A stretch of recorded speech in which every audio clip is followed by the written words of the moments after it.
സ്വർലോകനാടന്റെ നിത്യനാടാം ലോകം എന്നു ഞാൻ കാണുമാ നിത്യത.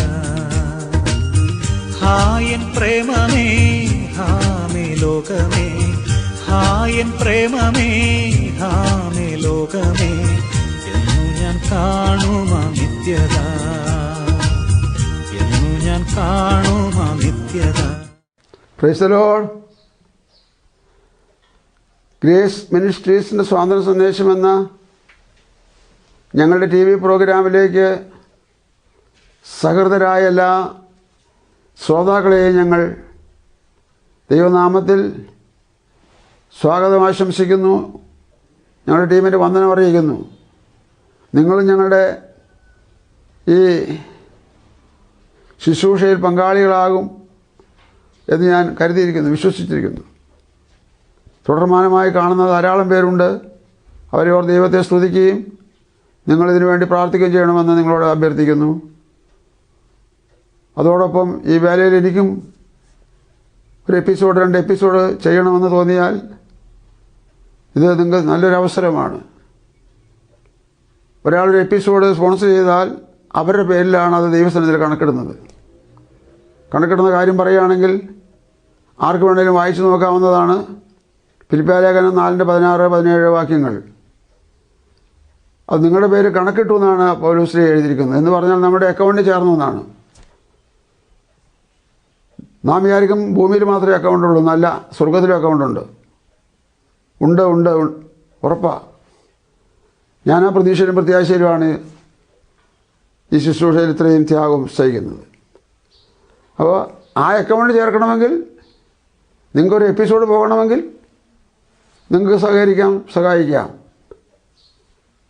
അപ്പോൾ നിങ്ങൾ ഏത് വിധത്തിൽ ചെലവ് ചെയ്താലും അത് ഇതിലേക്ക് മാത്രമേ പോവുള്ളൂ, വഴിമാറി പോവുകയില്ല. കർത്താവ് അനുഗ്രഹിക്കട്ടെ, സഹായിക്കട്ടെ. നമ്മൾ ദൈവത്തിൻ്റെ യുഗപരിപാടി അറിയണമെന്ന വിഷയം തുടങ്ങിയിട്ട് ഇന്ന് 10ാമത്തെ എപ്പിസോഡാണ്. ഈ 10ാമത്തെ എപ്പിസോഡിലേക്ക് നിങ്ങളെ സ്വാഗതം ചെയ്തുകൊണ്ട് യുഗപരിപാടിയെ അറിയണം. പഴയ നിയമകാലത്തിൽ 4 യുഗങ്ങളായും ക്രിസ്തുവിന് ശേഷമുള്ള കാലത്ത് 3 യുഗങ്ങളായും വേദപുസ്തകത്തിൽ തെളിയിക്കപ്പെട്ടത് വേദശാസ്ത്രജ്ഞന്മാർ, പണ്ഡിതന്മാർ എല്ലാം അതിന് സാക്ഷ്യപ്പെടുത്തുന്നു. കൂടാതെ എളിയവനായ ഞാനും ഇതെല്ലാം പരിശോധിച്ച് കണ്ടുപിടിച്ച് ശരിയാണെന്ന് ബോധ്യം വന്നതുകൊണ്ട് പുതിയ നിയമത്തിലെ 2ാമത്തെ എപ്പിസോഡിലാണ് നിൽക്കുന്നത്, മഹാപീഡനകാലം എന്ന് പറയുന്ന എപ്പിസോഡിൽ. അത് നേരത്തെയുള്ള കാലങ്ങൾ ഞാൻ വിശദമായി വിശദീകരിച്ചതായതുകൊണ്ട് 2 എപ്പിസോഡിനോട് ഇത് അവസാനിപ്പിക്കുകയാണ്. സ്തോത്രം. അതിൽ കഴിഞ്ഞ എപ്പിസോഡിൽ പറഞ്ഞു വെച്ചതിൻ്റെ ബാക്കി ഇന്ന് പറയും. അത് സമാപനമാണ്. കഴിഞ്ഞത് ആരംഭമായിരുന്നു, ഇന്നത്തെ സമാപനമാണ്. ഇന്നത്തെ കഴിഞ്ഞാൽ എങ്ങനെയെന്ന്, അടുത്ത യുഗം ഏതാണെന്ന് പിന്നീട് പറയാം. അതിരിക്കട്ടെ, ഇന്നത്തെ ഇതിനു വേണ്ടി വെളിപ്പാട് പുസ്തകം 1-ാം അധ്യായം 7-ാം വാക്യമാണ് വായിക്കേണ്ടത്. വെളിപ്പാട് 1:7. ഇതാ അവൻ മേഘാരൂഢനായി വരുന്നു, ഏത് കണ്ണും അവനെ കുത്തിത്തുളച്ചവരും അവനെ കാണും, ഭൂമിയിലെ ഗോത്രങ്ങളൊക്കെയും അവനെ ചൊല്ലി വിലപിക്കും. ഉവ്വ് ആമേൻ. ഇത് വാക്യം ചെറുതാണെങ്കിലും അർത്ഥഗാംഭീര്യം വളരെ വിശാലമാണ്. പറയാൻ ഇഷ്ടമുണ്ട്, കേൾക്കാൻ എത്ര ഇഷ്ടമുണ്ടെന്ന് അറിയത്തില്ല. അതുകൊണ്ട് ഈ ഒരു കാര്യം വളരെ ചുരുക്കി അങ്ങ് പറയാൻ വിചാരിക്കുകയാണ്. യേശു ഇവിടേക്ക് വരുന്ന 3 പ്രത്യക്ഷത ബൈബിളിലുണ്ട്. ഒന്നാമത് പാപപരിഹാരത്തിനുള്ള പ്രത്യക്ഷത, രണ്ടാമത് തൻ്റെ സഭയെ ചേർക്കാനുള്ള പ്രത്യക്ഷത, മൂന്നാമത് മഹാപീഡനം കാലം കഴിയുമ്പോൾ മഹത്വ പ്രത്യക്ഷത. സഹസ്രാബ്ദ വാഴ്ചയ്ക്ക് വേണ്ടിയുള്ള പ്രത്യക്ഷതയാണ് ഈ പറഞ്ഞ മഹത്വ പ്രത്യക്ഷത. അങ്ങനെ 3 പ്രത്യക്ഷത ഇവിടേക്കും, 1 പ്രത്യക്ഷത പിതാവിൻ്റെ വലത്ത് ഭാഗത്തും. ഈ 4 പ്രത്യക്ഷതയും വേദപുസ്തകം പറഞ്ഞിട്ടുണ്ട്. അപ്പോൾ ഇത് ഏറ്റവും ഒടുവിലത്തെ പ്രത്യക്ഷതയാണ്. 3 പ്രത്യക്ഷത കഴിയും ഇത് ഇവിടെ വരുമ്പോഴത്തേക്കും. ഓക്കെ, ഇതാ ഞാൻ മേഘാരൂഢനായി വരുന്നു, സകല കണ്ണും എന്നെ കുത്തിത്തുളച്ചവരും എന്നെ കാണും. അപ്പോൾ സകല കണ്ണും കാണുമെന്ന് പറഞ്ഞപ്പോൾ ഞാൻ അതിനെപ്പറ്റി ഒന്ന് ചിന്തിക്കുകയും പ്രാർത്ഥിക്കുകയും ചെയ്തു. ഞാനെന്നിട്ട് അതിൽ നിന്ന് കണ്ടുപിടിച്ച ഒരു പ്രസക്തമായ ചുരുക്കം, എന്നെ കാണാൻ ഇഷ്ടമുള്ളവരെല്ലാം എന്നെ കാണും. യേശു എടുക്കപ്പെട്ട സഭയിലെ വിശുദ്ധന്മാരുമായി ഒലിവുമലയിൽ വന്നിറങ്ങുന്നത് കാണുവാൻ ആർക്ക് ഇഷ്ടമുണ്ടോ അവരൊക്കെ കാണും എന്ന് പറഞ്ഞ് ഞാൻ ആ ഭാഗം വിടുകയാണ്. 21-ാം അധ്യായത്തിൻ്റെ 6-ാമത്തെ വാക്യം ഒന്ന് വായിച്ചേ. പിന്നെയും അവൻ എന്നോട് അരുളി ചെയ്തത്, സംഭവിച്ചു തീർന്നു. ഞാൻ അൽഫയും ഓമേഗയും ആദിയും അന്തവുമാകുന്നു. ദാഹിക്കുന്നവന് ഞാൻ ജീവനീരുറവിൽ നിന്ന് സൗജന്യമായി കൊടുക്കും. ഓക്കെ, സംഭവിച്ചു തീർന്നു എന്താണാവോ? സ്തോത്രം. ശ്രദ്ധിച്ചോ, വെളിപ്പാട് പുസ്തകം 6-ാം അധ്യായത്തിൽ ആരംഭിക്കുകയും 5-ാം അധ്യായം അതിൻ്റെ ഗ്രൗണ്ട് ഒരുക്കം പോലെ തുടങ്ങുകയും 21-ാം അധ്യായം 6-ാം വാക്യത്തിൽ വന്നപ്പോൾ തീരുകയും ചെയ്തു. അതാണ് സംഭവിച്ചു തീർന്നു. എന്താ സംഭവിച്ചതെന്ന് അറിയണമെങ്കിൽ 6 മുതൽ 18 വരെയുള്ള അധ്യായം വായിക്കണം. അപ്പോൾ മനസ്സിലാവും. സംഭവിച്ചു തീർന്നു. സംഭവിച്ചു തീർന്നു എന്ന് പറഞ്ഞാൽ മഹാപീഡന കാലത്തിൻ്റെ സംഭവം തീർന്നു. അതിൻ്റെ കാലഘട്ടം കഴിഞ്ഞു. അത് കേവലം 7 വർഷമുള്ളൂ. ആ 7 വർഷം കൊണ്ട് ഒരുപാട് പേര് മരിച്ചു മാറും.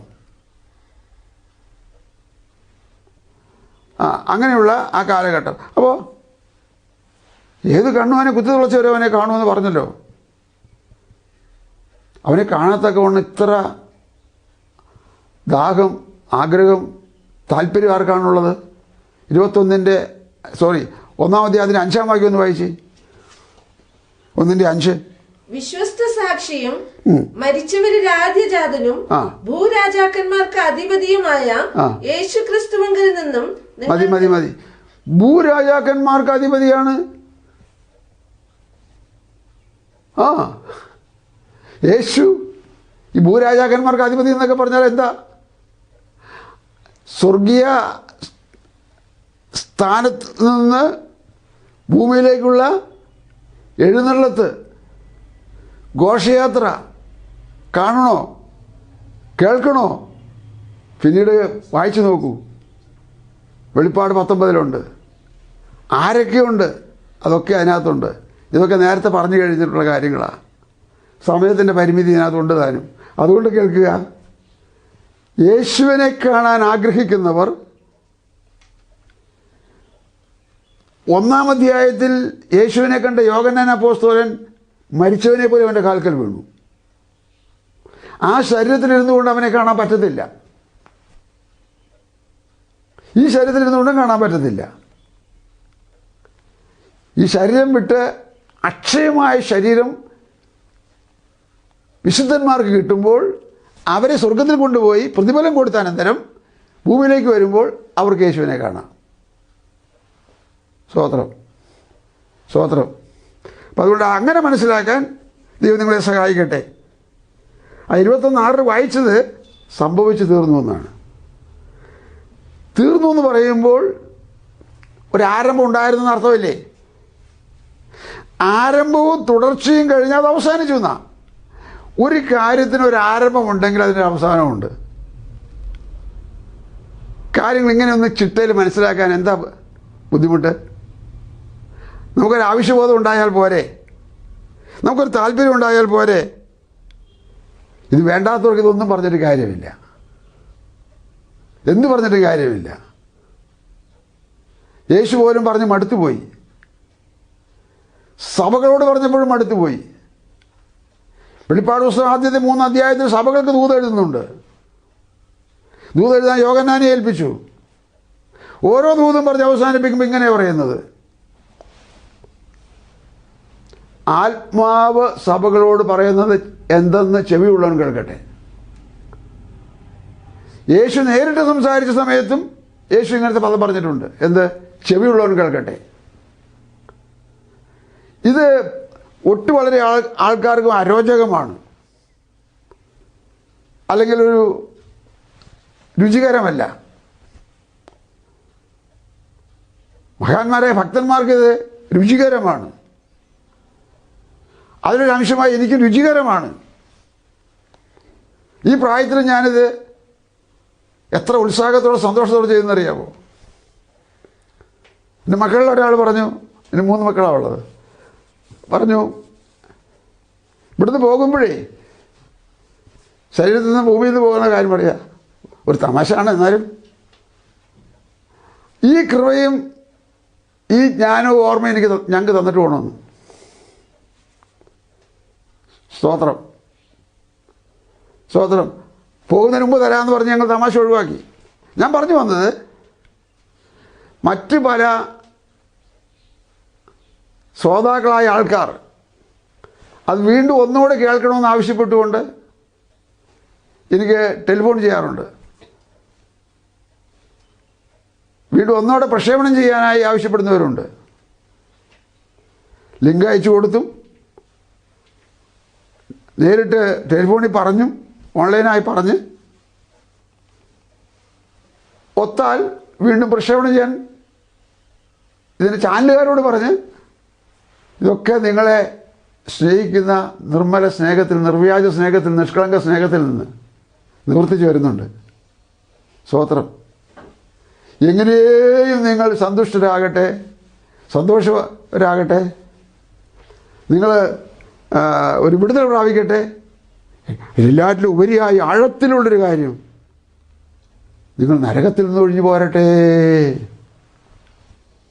നാശത്തിലേക്ക് പോകുന്ന വാതിലിനെ കുറിച്ച് ഞാൻ കഴിഞ്ഞ എപ്പിസോഡിൽ പറഞ്ഞ് നിങ്ങൾ കേട്ടല്ലോ. കർത്താവ് അനുഗ്രഹിക്കട്ടെ. 20:1 മുതൽ 3 വരെ ഒന്ന് വായിച്ചേ. അനന്തരം ഒരു ദൂതൻ അഗാധത്തിന്റെ താക്കോലും ഒരു വലിയ ചങ്ങലയും കയ്യിൽ പിടിച്ചുകൊണ്ട് സ്വർഗത്തിൽ നിന്ന് ഇറങ്ങുന്നത് ഞാൻ കണ്ടു. അവൻ പിശാചും സാത്താനും എന്നുള്ള പഴയ പാമ്പായ മഹാസർപ്പത്തെ പിടിച്ച് 1000 ആണ്ടേക്ക് ചങ്ങലയിട്ടു. 1000 ആണ്ട് കഴിയുവോളം ജാതികളെ വഞ്ചിക്കാതിരിപ്പാൻ അവനെ അഗാധത്തിൽ തള്ളിയിട്ട് അടച്ചുപൂട്ടുകയും മീതെ മുദ്രയിടുകയും ചെയ്തു. അതിന്റെ ശേഷം അവനെ അഗാധത്തിൽ തള്ളിയിട്ടു,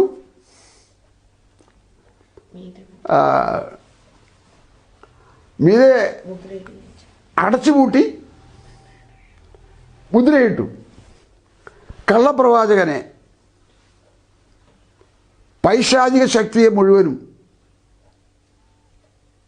അന്തിക്രിസ്തുവിനെ, ഈ 3 വകുപ്പ് മേധാവികളെ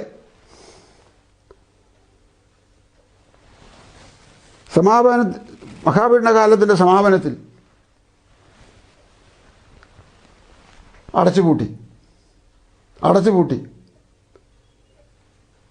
1000 വർഷത്തേക്കാ, 5 ദിവസത്തേക്കല്ല,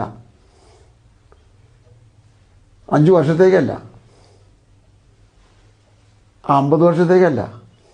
ആ കാലഘട്ടം എങ്ങനെയാണ് ഞാനതൊന്ന് പറയാം, ഉള്ള സമയമുണ്ട്. വെളിപ്പാട് പുസ്തകം 19-ാം അധ്യായം 6-ാം വാക്യം. അപ്പോൾ വലിയ പുരുഷാരത്തിന്റെ ഘോഷം പോലെയും പെരുവെള്ളത്തിന്റെ ഇരച്ചിൽ പോലെയും തകർത്ത ഇടിമുഴക്കം പോലെയും ഞാൻ കേട്ടത്, ഹല്ലേലൂയ, സർവശക്തിയുള്ള നമ്മുടെ ദൈവമായ കർത്താവ് രാജ്യത്വം ഏറ്റിരിക്കുന്നു. സ്വർഗത്തിൽ നിന്നാണ് ഈ ശബ്ദം വരുന്നത്. രാജ്യത്വം ഭൂമിയിൽ കർത്താവ് ഏറ്റു. അതാണ് വാർത്ത. രാജ്യത്വം ഏറ്റപ്പോഴേക്കും പെരുവെള്ളത്തിൻ്റെ എരിച്ചിൽ പോലെ, തകർത്ത ഇടിമുഴക്കം പോലെ, വലിയ പുരുഷാരത്തിൻ്റെ ആരവം പോലെ അവർ പാടുകയാണ്.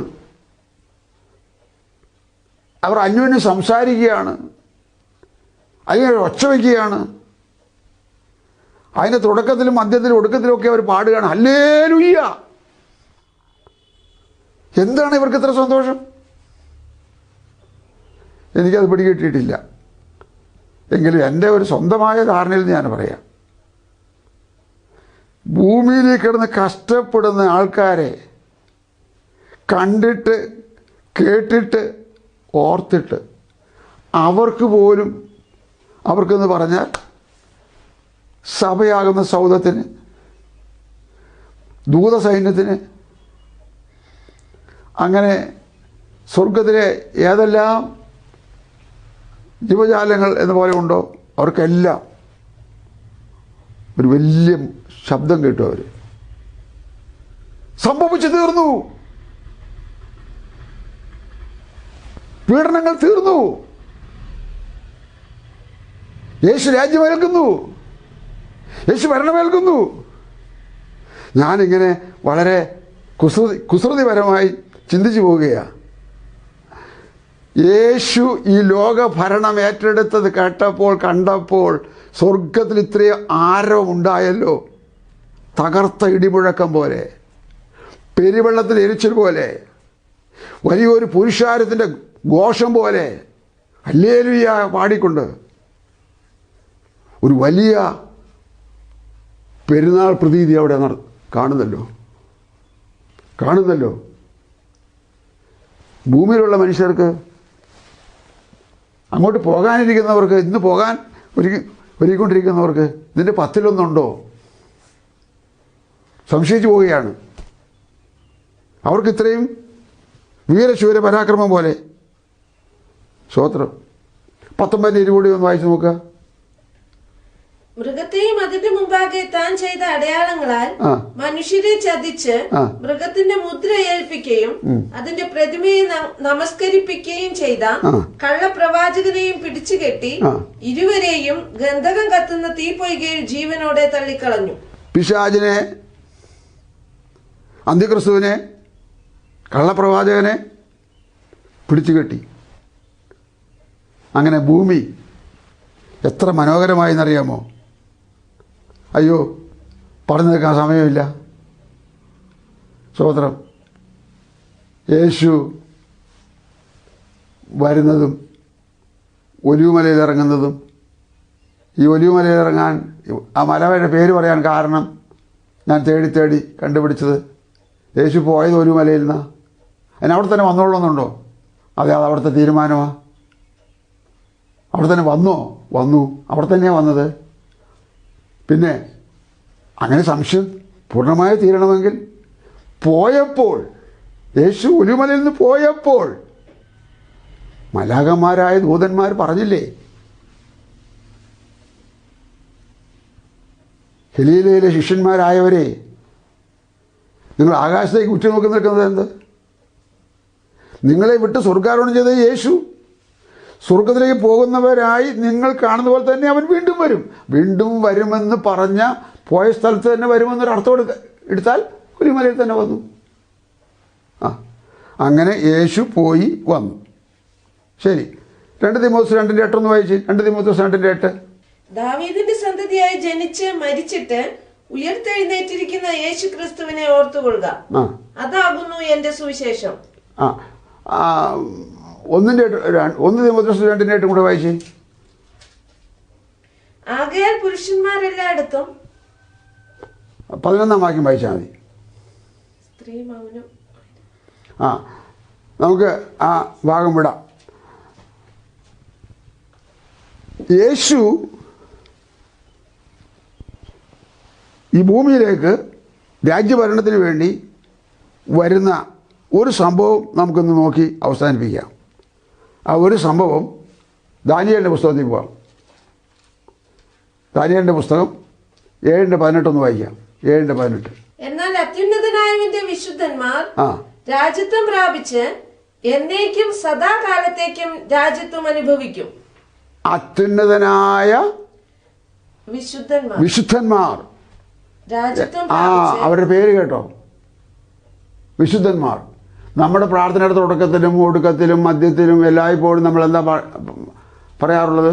പാപിയായ എനിക്ക് വേണ്ടി, പാപിയായ എന്നോട്, പാപിയായ എന്നെ, ഇങ്ങനെയല്ലേ നമ്മൾ പറയുന്നത്? ഇവിടെ പാപിയുടെ ആരെങ്കിലും ഉണ്ടോ? നിങ്ങൾ സ്വർഗത്തിൽ പോകുന്ന ഏതെങ്കിലും ഭാഗം പുതിയ നിയമത്തിൽ നിന്നോ പഴയ നിയമത്തിൽ നിന്നോ എടുത്ത് നോക്കിയാൽ പാപിയുടെ ആരുമില്ല. പാപികൾക്ക് പോകാനുള്ള സ്ഥലം, പാപത്തിൻ്റെ ശമ്പളം മരണം എന്ന് പറഞ്ഞാൽ നിത്യനരകം. ഓക്കെ, അപ്പോൾ എളുപ്പമായില്ലേ? ദാനിയേലിൻ്റെ പുസ്തകത്തിൽ നിന്ന് പോകല്ലേ 2:44 ആരാണ് ഈ ഭരിക്കുന്ന ആൾക്കാർ? 2:44 ഈ രാജാക്കന്മാരുടെ കാലത്ത് Yes. സ്വർഗസ്ഥനായ ദൈവം ഒരു നാളും നശിച്ചു പോകാത്ത ഒരു രാജ്യത്വം സ്ഥാപിക്കും. ഈ രാജാക്കന്മാരുടെ കാലത്ത് നിന്നുള്ളതിനെ ഞാൻ വാൾ പോസ്റ്റ് എഴുതി അച്ചടിപ്പിച്ച് വൃത്തിയാക്കി ഈ വാടക വീടിൻ്റെ പുറത്തെ ചുമരുകളിൽ പതിച്ചിട്ടുണ്ട്. അതിൽ എഴുതിയിരിക്കുന്നത് ഇങ്ങനെയാണ്: ഈ ഭരണാധിപന്മാരുടെ കാലത്ത് ഒരിക്കലും നശിച്ചു പോകാത്ത ഒരു രാജ്യം ദൈവം സ്ഥാപിക്കും. ഒന്നുകൂടെ ആ വാക്യം വായിച്ചേക്ക്. ഈ രാജാക്കന്മാരുടെ കാലത്ത് സ്വർഗസ്ഥനായ ദൈവം ഒരു നാളും നശിച്ചു പോകാത്ത ഒരു രാജ്യത്വം സ്ഥാപിക്കും. ആ രാജ്യത്വം വേറെ ഒരു ജാതിക്ക് ഏൽപ്പിക്കപ്പെടുകയില്ല. കേട്ടല്ലോ, വേറൊരു കൂട്ടർക്ക് ഇത് കൊടുക്കത്തില്ല, ഈ ഭരണം കൊടുക്കത്തില്ല. അടുത്തത്, അത് ഈ രാജ്യത്വങ്ങളെയൊക്കെയും തകർത്ത് നശിപ്പിക്കുകയും എന്നേക്ക് നിലനിൽക്കുകയും ചെയ്യും. പിന്നെ കൈ തൊടാത്ത ഒരു കല്ല് പർവ്വതത്തിൽ നിന്ന് പറഞ്ഞു വന്ന് ഇരുമ്പും താമ്രവും കളിമണ്ണും വെള്ളിയും പൊന്നും തകർത്തു കളഞ്ഞതായി കണ്ടതിന്റെ ഇവിടെ ഉണ്ടാക്കി വെച്ചതെല്ലാം തകർക്കപ്പെടും. അത് കൈ തൊടാതെ വരുന്ന കല്ലാണ്, മനുഷ്യനാൽ നിർമ്മിതമായ കല്ലല്ല, കർത്താവായ യേശു ക്രിസ്തു എന്ന കല്ലാണ്. കൈ തൊടാതെ പറഞ്ഞു വന്ന് ഇതിനെ നശിപ്പിക്കും. അടുത്തത്, മഹാദൈവം മേലാൽ സംഭവിക്കാനുള്ളത് രാജാവിനെ അറിയിച്ചിരിക്കുന്നു. മഹാദൈവം മേലാൽ സംഭവിപ്പാനുള്ളത് ലോകത്തെ അറിയിച്ചു, അഥവാ രാജാവിനെ അറിയിച്ചു. രാജാവ് അറിഞ്ഞാൽ ലോകം അറിയാലോ, അറിയിച്ചു. അടുത്തത്, സ്വപ്നം നിശ്ചയവും അർത്ഥം സത്യവുമാകുന്നു. ഞാൻ പറഞ്ഞ കാര്യം നിശ്ചയവും അത് സത്യവുമാണ്. ഇത്ര ഗ്യാരണ്ടി എങ്ങനെയാണ് ഇദ്ദേഹത്തിന് പറയാൻ കഴിയുന്നത്? ഇവിടെ വരുമ്പോൾ നമ്മൾ കേൾവിക്കാരും ഞാനുമായിട്ട് ചിലപ്പോൾ 2 ദിശയിലേക്ക് തിരിയും. വിഷമിച്ചൊരു കാര്യമൊന്നുമില്ല. തൻ്റെ ദാസന്മാർക്ക് ഒരു കാര്യം വെളിപ്പെടുത്തുമ്പോൾ ചൊവ്വയെ വെളിപ്പെടുത്തുക, നേരാമണ്ണം വെളിപ്പെടുത്തുക. അതിനെക്കുറിച്ച് എൻ്റെ പുസ്തകത്തിൽ എഴുതിയിരിക്കുന്നത്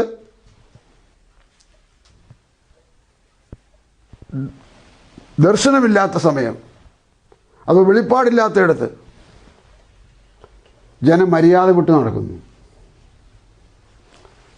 ദൈവിക വെളിപ്പാടില്ലെങ്കിൽ നടപ്പ് മര്യാദ കേടില്ല, ശുശ്രൂഷ മര്യാദ കേടില്ല, ആത്മീക ജീവിതത്തിൻ്റെ എല്ലാ ഇടപാടുകളും മര്യാദ കേടില്ല. ഞാൻ ധാരാളം ആൾക്കാരെ അറിയാം, ഞാനതൊന്നും വെളിപ്പെടുത്തുന്നില്ല. അങ്ങനെ വെളിപ്പാടുള്ളവൻ പൗലോസിന് വെളിപ്പാട് ലഭിച്ചപ്പോൾ പറഞ്ഞു, ഈ സുവിശേഷത്തിന് വിരോധമായി ഞാനാകട്ടെ, സ്വർഗത്തിൽ നിന്നൊരു ദൂതനാകട്ടെ, ഞാൻ അവിടെ ഇങ്ങനെ മാറ്റി ചേർക്കുക. മീഖായേലാകട്ടെ, സ്വർഗത്തിലെ ദൂതന്മാരിൽ മേജറായ ആൾ മീഖായേലാണെന്ന്. മീഖായേലാകട്ടെ വന്ന് പറഞ്ഞാൽ ശപിക്കപ്പെട്ടവൻ. പൗലോസ് എന്ന ഞാൻ ശപിക്കപ്പെട്ടവൻ, മീഖായേൽ എന്ന ദൂതൻ ശപിക്കപ്പെട്ടവൻ. അത്ര തിട്ടമായി, നിർണയമായി, കൃത്യമായി, ഉറപ്പായി പറയുന്ന സന്ദേശമായത്. ദാവീദ് പറഞ്ഞു, സ്വപ്നം നിശ്ചയവും അർത്ഥം സത്യവുമാകുന്നു. എന്താ സംഭവിച്ചത്? ബാക്കി, അപ്പോൾ നെബൂഖദ്നേസർ രാജാവ് സാഷ്ടാംഗം വീണ് ദാനിയേലിനെ നമസ്കരിച്ചു. അടുത്തത്, അവൻ ഒരു വഴിപാടും സൗരഭ്യവാസനയും അർപ്പിക്കണമെന്ന് കൽപ്പിച്ചു. രാജാവ് ദാനിയേലിനോട്, നീ ഈ രഹസ്യം വെളിപ്പെടുത്തുവാൻ പ്രാപ്തനായതുകൊണ്ട് നിങ്ങളുടെ ദൈവം ദൈവാദി ദൈവവും രാജാതി കർത്താവും രഹസ്യങ്ങളെ വെളിപ്പെടുത്തുന്നവനുമാകുന്നു സത്യമെന്ന് കൽപ്പിച്ചു. ഇതിന്റെ വിശദീകരണം എനിക്ക് എപ്പോഴെങ്കിലും അവസരം കിട്ടിയാൽ പിന്നെ പറയാം. രാജാവ്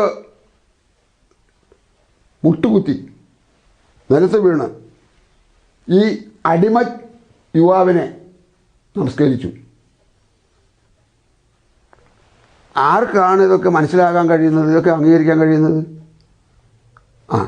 എന്നെപ്പോലുള്ള ആത്മീയ സ്വഭാവമുള്ളവർ മനസ്സിലാകും, ആഗ്രഹമുള്ളവർ മനസ്സിലാക്കും. പ്രൗഢി കാണിക്കുകയും തന്നെത്താൻ ഉയർത്തുകയും മഹത്വം തന്നെത്താൻ എടുക്കുകയൊക്കെ ചെയ്യാൻ ആഗ്രഹിക്കുന്നവർ, ക്രെഡിറ്റ് എടുക്കാൻ ആഗ്രഹിക്കുന്നവർ കാണില്ല, അല്ലാത്തവർക്ക് കാണും. രാജാവ് പ്രജയ്ക്ക് മുമ്പിൽ, രാജാവ് യഹൂദയിൽ നിന്ന് പിടിച്ചുകൊണ്ടുവന്ന അടിമകളുടെ കൂട്ടത്തിൽപ്പെട്ട ഒരുവനായ ദാനിയേലിൻ്റെ മുമ്പിൽ കവിണ് വീണിട്ട് പറഞ്ഞു, നിന്റെ ദൈവം രഹസ്യങ്ങൾ വെളിപ്പെടുന്ന ഒരു ദൈവമാണെന്ന് എനിക്ക് മനസ്സിലായി. സ്വോത്രം, മനസ്സിലായോ?